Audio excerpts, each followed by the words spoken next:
1, 2, 3, 4, 5, 6, 7.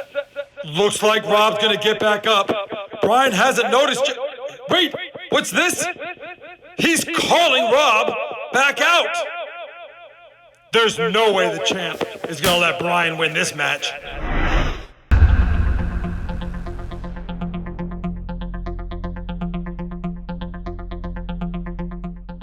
Well, this is it. The final round of CGOM versus RFT. I got him in round 1. He got me in round 2. I'm edging him out in the overall series by 2 points per box. If he wins this round by even 4.5 points, he takes the series. This is for all the marbles. I've got his 2 giveaway packages already set up from the first 2 boxes. This will be the final giveaway package, compliments of CGOM, who put on this hunt against me. You guys know the drill. We're going to begin the hunt, and if I find something worth looping you in over, I'll bring you back in. Roll number 2 in CGOM means business. We've already got a wheat cent. Roll number 2, it's a 1945 Philadelphia in pretty good shape. Roll number 15, kind of a slow box, but we are going to get our second wheat cent of the box, and it's a 57 out of Denver. 2 wheat cents, some side finds, 3 Canadians. Can we find lots more for CGOM? Roll number 18, we're going to have our third wheat cent of CGOM's box, and it's a 47D. Roll number 27, and it's going to yield wheat cent number 4. 1947S, I believe, and it is 47S. We're on roll number 33, and I know I said I wouldn't count Canadian coins as points, but whenever you get a King George V or 6th, in this case, in a roll, it's hard not to count it as points. 1946 King George VI Canadian cent. I think what I'm going to do is count that one as a point for a foreign, because that is a good find. Roll number 39. At the back of the roll, we're going to have wheat cent number 5. And it's a 56 Denver. Slow box, but there are 11 rolls left. Roll 44, and I have just uncovered a no P, no logo 2006 Canadian cent.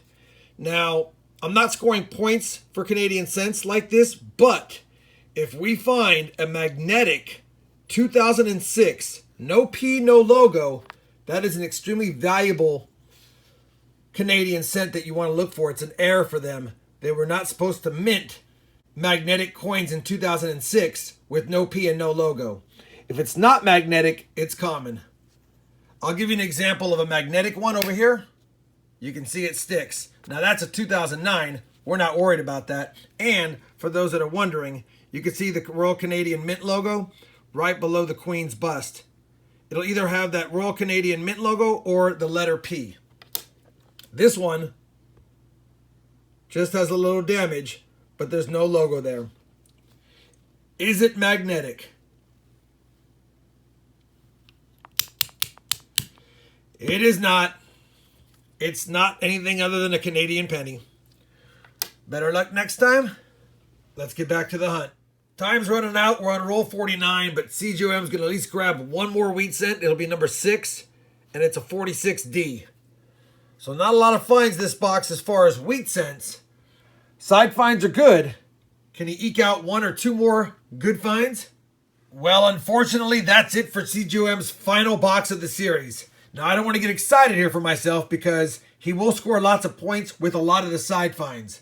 Let me go and recap the wheat cents. We had 2 in the 50s, 4 in the 40s.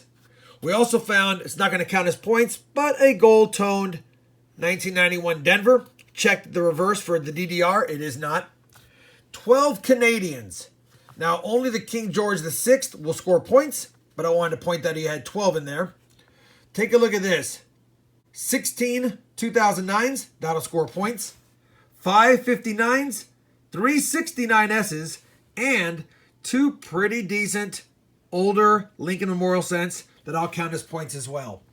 He had his fair share of copper in the box, that's for sure, just not copper Wheaties.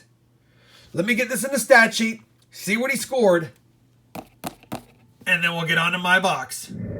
So I've got the stats in the stat sheet. 25 points, 24 69S's, 59s, or 2009s collectively.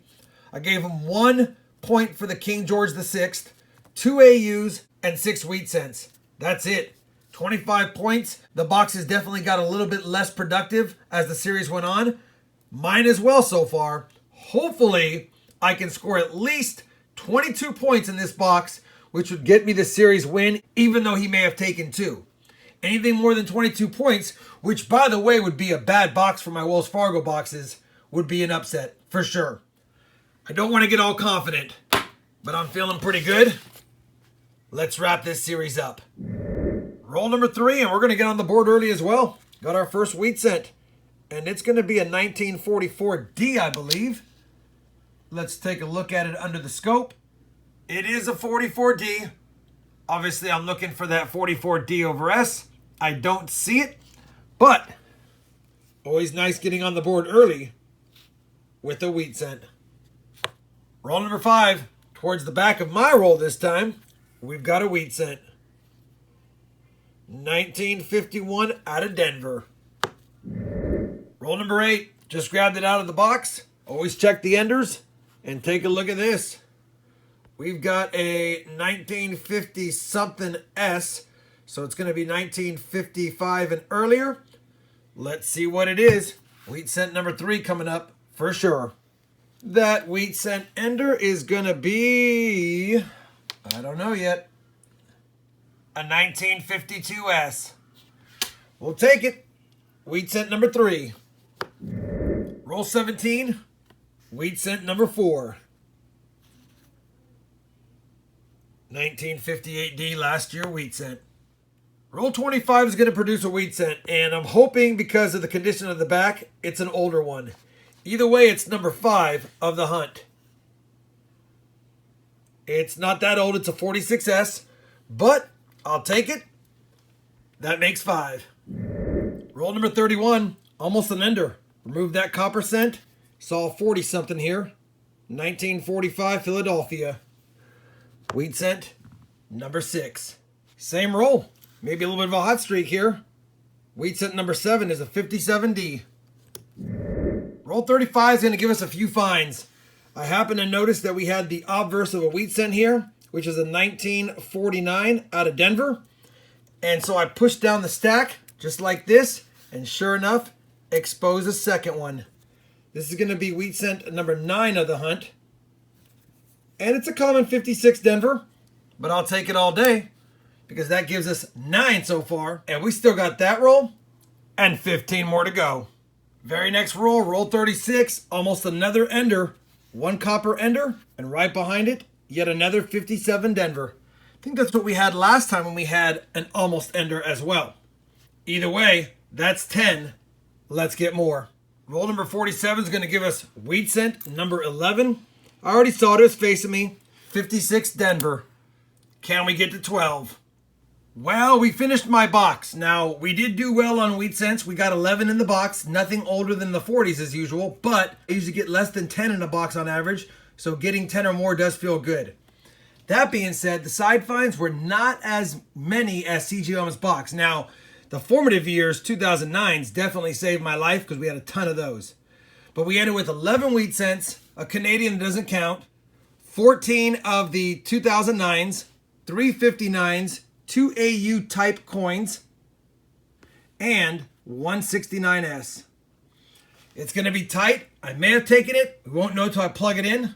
So let's plug it in and see who the champion is. Well, I got the stats plugged into the stat sheet, and as expected, RobFindsTreasure wins round 3. Edged it out 28.5 to 25 points, and I take the series 31-7 to 29-2.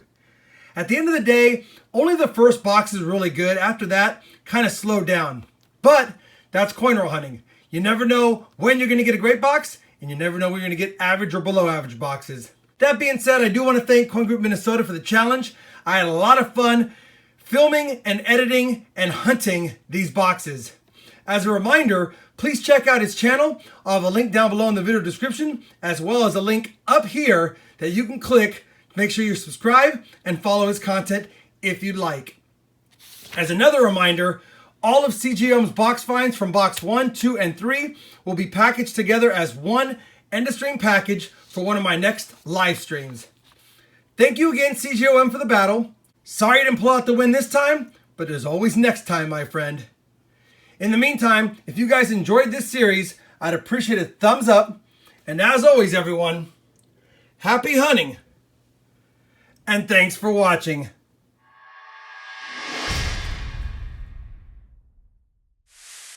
And still, heavyweight champion of the world, Rob finds treasure.